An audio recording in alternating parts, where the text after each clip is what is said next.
Assalamu alaikum dear students. Today we will discuss chapter number 8. The topic of this chapter is farming problems in Pakistan. The first point of this chapter is area.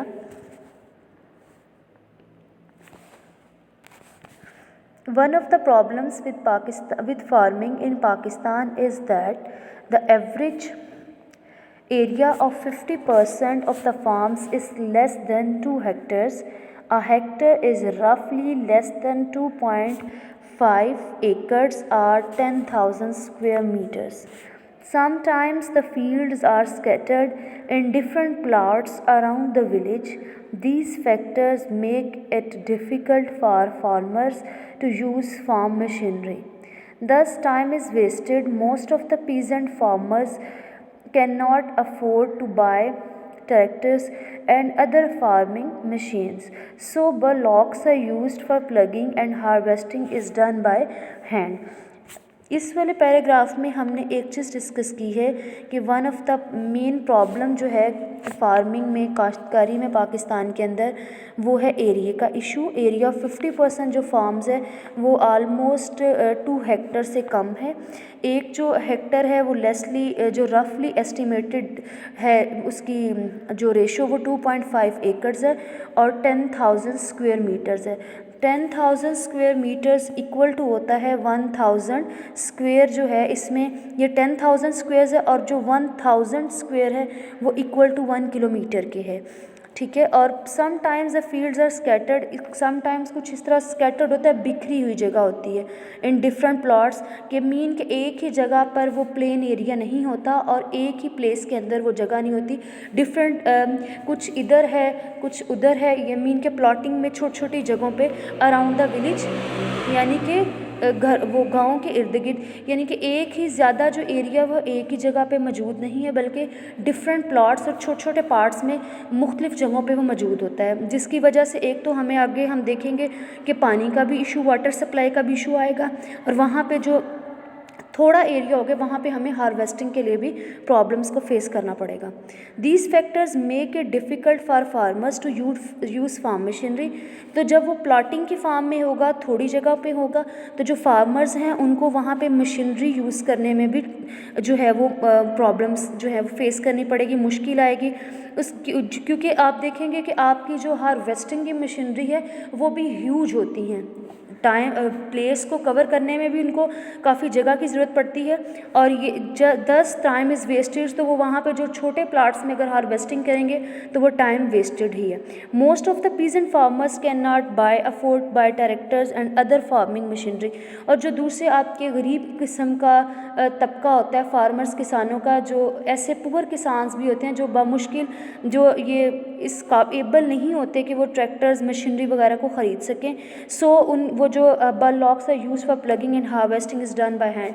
तो वो जो हाथों के साथ, बैलों के साथ वो हार्वेस्टिंग जो काश्तकारी की जाती है, जो काम इन मॉडर्न एरा आपकी मशीनरी कर रही है, वो जानवरों के ज़रिए जो है वो उनको जो आपके पीजेंट फार्मर्स हैं, गरीब किसान हैं आपके, वो जो मशीनरी को ख़रीद नहीं सकते तो वो फिर बाय हैंड उन बुलॉक्स के ज़रिए जो है वो हार्वेस्टिंग को प्रमोट करते हैं। नेक्स्ट आपका है poor quality animals and seeds.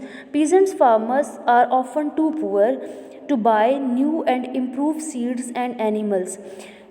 Peasant farmers में कुछ ऐसे भी होते हैं जो बहुत गरीब होते हैं, ना तो वो इस एबल होते हैं, उनके पास इतनी इनकम होती है कि वो जो एक नए सीड्स, बीज, जिस तरह आप देखेंगे कि न्यू टेक्नोलॉजी के अंदर उन्होंने कुछ ऐसी हम विदाउट सीजनल जो ऐसी सब्जियां हैं वो उगा लेते हैं। अच्छी क्वालिटी का सीड्स है जो कि हम उसको बीजते हैं तो हमें उसकी प्रोडक्शन, उसकी पैदावार ज़्यादा मिलती है। तो उनके पास ऐसे फैसिलिटीज़ नहीं होती कि वो उनको बाय कर सकें। सो वो जो उनका अपना ही अपनी फसल के ही अंदर से सीड निकलता है उसको वो सेव कर लेते हैं और नेक्स्ट उसको दोबारा से वही बीज लेते हैं और उनके पास ऐसी इनकम भी नहीं होती कि वो नए जानवर ख़रीद सकें। सो जो उनके पास अवेलेबल चीज़ें होती हैं वो उन्हीं से अपने जो काम है उसको रन करते हैं। They save their own seeds and breed animals locally, वो अपने ही जानवरों के, अपनी फसलों के जो बीज हैं उन्हीं को वो सेव कर लेते हैं और नेक्स्ट दोबारा उन्हीं को उगा लेते हैं। ब्रीड उनकी जो जानवरों की आपकी खुराक होती है लोकली, ये वही जिस तरह से आप आगे पढ़ेंगे फर्टिलाइज़र्स, तो उनमें मैन्योर का वर्ड आएगा, जो कि आपके ये जो वेस्ट मटेरियल है जानवरों का गोबर जो है उसी से बनने वाली जो वो खाद होती है, वो उन्हीं को इस्तेमाल करते हैं एज अ फर्टिलाइज़र्स के तौर पर भी।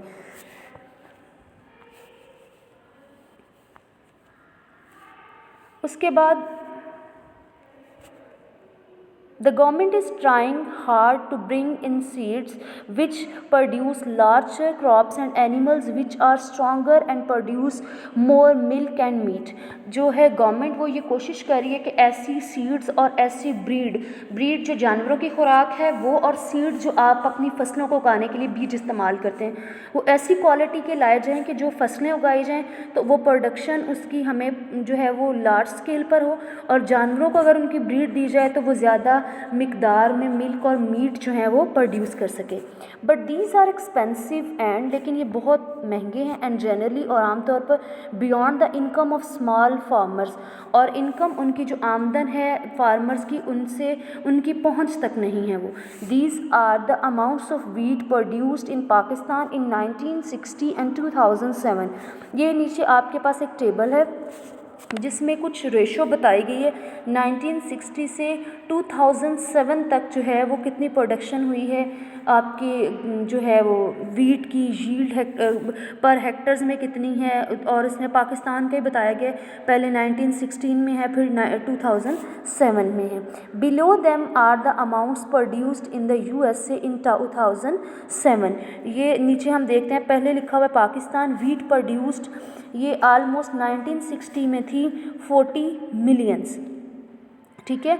और उसके बाद जो है वो 2007 में हमारी जो प्रोडक्शन हुई है वीट की वो 2 बिलियन 17 मिलियन एंड 50 जो 1000 टन्स है उसमें हुई है। नेक्स्ट 1960 में पर हेक्टर में 822 kg था 1960 में, यानी कि ये टोटल अमाउंट है ऊपर, और नीचे जो हमें बताई गई है वो हेक्टर्स के अकॉर्डिंग बताई गई है। और 2585 kg ये 2007 में, मीन कि 1916 और 2007 में हमारी इम्प्रूव हुई है। But the population rate also growth, कि वो भी पॉपुलेशन भी हमारी इंक्रीज़ हुई है, तो जो फूड की प्रोडक्शन है उसके अकॉर्डिंग वो भी है।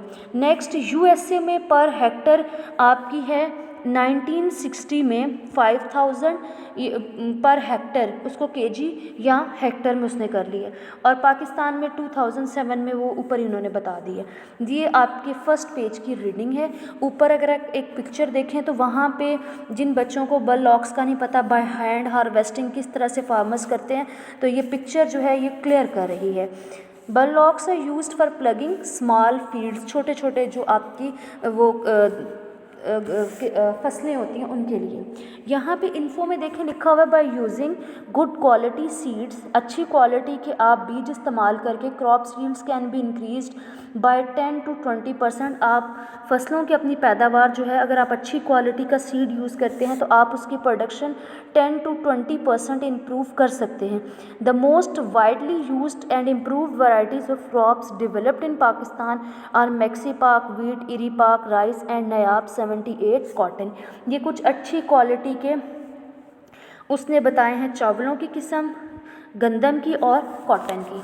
नेक्स्ट ये आपका पहला पेज है जिसमें आपको मैंने बता दिया कि एरिया का प्रॉब्लम क्या था, दूसरा पुअर क्वालिटी एनिमल्स और सीड्स का क्या इशू था कि जो फार्मर्स हैं वो टू पुअर हैं, वो बाय नहीं कर सकते अच्छी क्वालिटी के सीड्स और एनिमल्स को, लेकिन जो गवर्नमेंट है वो ट्राई कर रही है to improve both seeds and breed, लेकिन इस स्केल पे कि वो हर किसी को प्रोवाइड नहीं है। तो जो फार्मर्स हैं हमारे, उनके पास जो जो फैसिलिटीज़ हैं वो उन्हीं के साथ अपनी रिक्वायरमेंट्स को फुलफ़िल कर रहे हैं। नीचे 2 क्वेश्चंस हैं, इनको मैं फ़र्दर आपको लिख के और देन जैसे ही क्वेश्चंस आपकी एक्सरसाइज आएगी उसके साथ ही मैं आपको लिंक इसका भेज दूँगी और देन हम इसको डिस्कस भी कर लेंगे।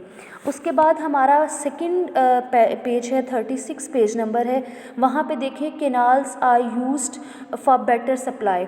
एक जस्ट वर्ड मैं इधर आपसे डिस्कस कर दूँगी, इरिगेशन।